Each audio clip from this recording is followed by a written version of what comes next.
किसी ने बड़े कमाल की बात कही है कि खुशियां तकदीर में होनी चाहिए, तस्वीर में तो हर इंसान मुस्कुराता है। हाय गाइस, मैं हूं आरजे कार्तिक। एक छोटी सी कहानी। ये कहानी एक अमीर सेठ की, जिनके पास में बहुत सारा पैसा था, बहुत सारे नौकर चाकर, करने के लिए कोई काम नहीं था क्योंकि काम तो उनका पहले ही हो जाता था। सेठ जी आराम किया करते थे, बहुत सारा वक्त उनके पास था। चैम्बर में एक दिन आराम से बैठे थे तो उनके दिमाग में आया कि क्यों ना एक काम करें, सारी प्रॉपर्टी कैलकुलेट करवाते हैं और पता करते हैं कि मेरे पास में कितना पैसा है। अकाउंटेंट को बुलाया और बोला कि 7 दिन का टाइम तुम्हें दे रहा हूँ, 7 दिन के बाद में एक रिपोर्ट बना के लाओ और मुझे बताओ कि कितना बिजनेस है, कितनी जमीनें हैं, कितना पैसा है। अकाउंटेंट गया, 7 दिन बाद वापस आया। उसके हाथ में कोई कागज नहीं था, कोई रिपोर्ट नहीं थी। सेठ जी ने कहा क्या हुआ रिपोर्ट का? तो अकाउंटेंट ने कहा कि महाराज, सेठ जी मैंने सारा कैलकुलेट कर लिया है, आप बस सुनिए मेरी बात। आपके पास में इतना पैसा है कि आपकी आने वाली 7 जनरेशन कोई काम ना करें, हाथ पर हाथ धर करके बैठ जाएं, तब भी वो खा सकती हैं। इतना पैसा है, मलाई मार के वो जिंदगी जी सकते हैं। सेठ जी खुश हो गए। सेठ जी ने कहा एक काम करो, फटाफट से 10-15 दिन में आराम से टाइम लो और बना करके एक रिपोर्ट मेरे को दिखा देना कि हमारे पास में डिटेल में कितनी प्रॉपर्टी है, कितनी जमीन है, कितना पैसा है। अब तुम जाओ। अकाउंटेंट चला गया।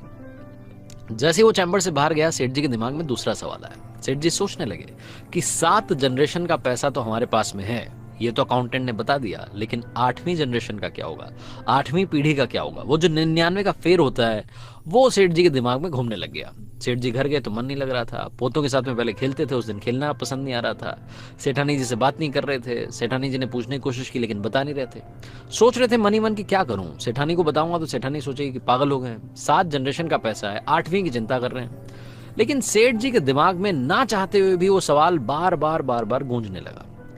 सेठ जी ने सोचा कि क्या किया जाए। अखबार पढ़ रहे थे तो उन्हें मालूम चला कि उनके शहर में एक संत की कथा थी। कथा सुनने के लिए चले गए। सोचने लगे कि मन की शांति मिलेगी, सोल्यूशन भी मिल जाएगा, महाराज जी से पूछ लूंगा। जाकर के उन्होंने कथा सुनी। कथा के बाद में शाम हो चली थी। जो महाराज जी थे, जो कथा सुना रहे थे, उनके चरणों में जाकर के बैठ गए और बोलने लगे कि आप जो बोलोगे वो पूजा करूंगा, आप जो बोलोगे उतनी दक्षिणा दूंगा, बस मुझे मेरे सवाल का जवाब दो। तो संत जो थे उन्होंने बोला कि क्या सवाल है? तो सेठ जी ने बताया कि मेरा सवाल ये है कि मेरे अकाउंटेंट ने मुझे बोला है कि सेठ जी आपके पास में 7 पीढ़ी जितना पैसा है, आपकी 7 पीढ़ियां आएंगी, कोई काम नहीं करेंगे, आराम करेंगे, तब भी वो आराम से जी सकती हैं, आपको परेशान होने की जरूरत नहीं है। 7 पीढ़ी तक का तो मेरे पास में पैसा है, लेकिन महाराज जी मुझे बताइए 8वीं पीढ़ी का क्या होगा? संत को सारी बात समझ में आ गई। उन्होंने कहा कि आपको एक काम करना है, बहुत सारा दान नहीं करना है, बहुत थोड़ा सा दान करना है, लेकिन जिसे बता रहा हूं उसे ही जाकर के देना। सेठ जी ने कहा कि बताइए किसे देना है? तो संत ने कहा कि आपके शहर में जो बस्ती है, उस पुरानी बस्ती में एक झोपड़ी है सबसे आखिरी में, उसमें एक बुढ़िया रहती है।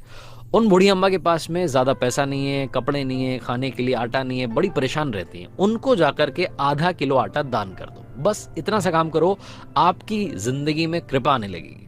सेठ जी खुश हो गए, उनको मंत्र मिल गया। जैसी कथा से निकले, फटाफट से कॉल किया नौकर को और बोला कि 1 क्विंटल आटा लेकर के बोरी भर के गाड़ी में डाल के फटाफट पहुंच जाओ बस्ती में। इधर से नौकर पहुंचा, इधर से सेठ जी पहुंचे। सेठ जी उस रास्ते पे चल दिए जो बताया था संत ने। झोपड़ी मिल गई, झोपड़ी का दरवाजा खटखटाया, अम्मा जी बाहर आई। जैसे अम्मा बाहर आई, सेठ जी चरणों में गिर गए। सेठ जी ने बोला कि माँ, मुझे पता नहीं था आप यहाँ रहती हैं, मैं तो बहुत बड़ा दानी हूँ। लंबी लंबी फेंकने लगे।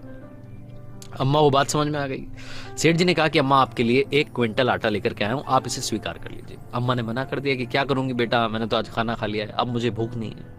सेठ जी ने कहा अम्मा रख लीजिए, महीने भर का राशन हो जाएगा, आप आराम से जिंदगी जिए, आपको कोई भी परेशानी हो मुझे याद कीजिएगा। अम्मा ने कहा बेटा नहीं चाहिए। फिर सेठ जी ने कहा कि 1 किलो आटा रख लीजिए, 2-3 दिन का काम हो जाएगा। अम्मा ने कहा बेटा नहीं चाहिए। सेठ जी को तो मंत्र मिल गया था, उनको तो आटा दान करना था। सेठ जी ने कहा कि अम्मा एक काम कीजिए, आप मेरी बात सुनो, आप आधा किलो आटा रख लो, बस अब आप मना नहीं करोगी, कल के लिए आपका इंतजाम हो जाएगा। तो अम्मा ने कहा कि बेटा आज का प्रबंध मेरा ऊपर वाले ने कर दिया है, मैंने खाना खा लिया है, अब कल की चिंता मैं क्यों करूं, आपसे मुझे कोई दान नहीं चाहिए, आप जाइए आराम कीजिए। जैसे ही अम्मा ने बोला, सेठ जी को समझ में आ गया कि महाराज जी ने यहाँ झोपड़ी में क्यों भेजा था, अम्मा के पास क्यों भेजा था। उन्हें सारी कहानी समझ में आई। अम्मा जिन्होंने बोला कि मुझे कल की चिंता नहीं है। इस जिंदगी में छोटी सी कहानी बहुत बड़ी बात सिखाती है। लाइफ में लालच की कोई सीमा नहीं है, खुशियों की कोई सीमा नहीं है, कोई पैरामीटर नहीं है। खुश होने वाला इंसान दाल चावल खा करके भी खुश हो जाता है, और जिसे खुशी नहीं मिलती उसे पनीर खाने के बाद में भी खुशी नहीं मिलती।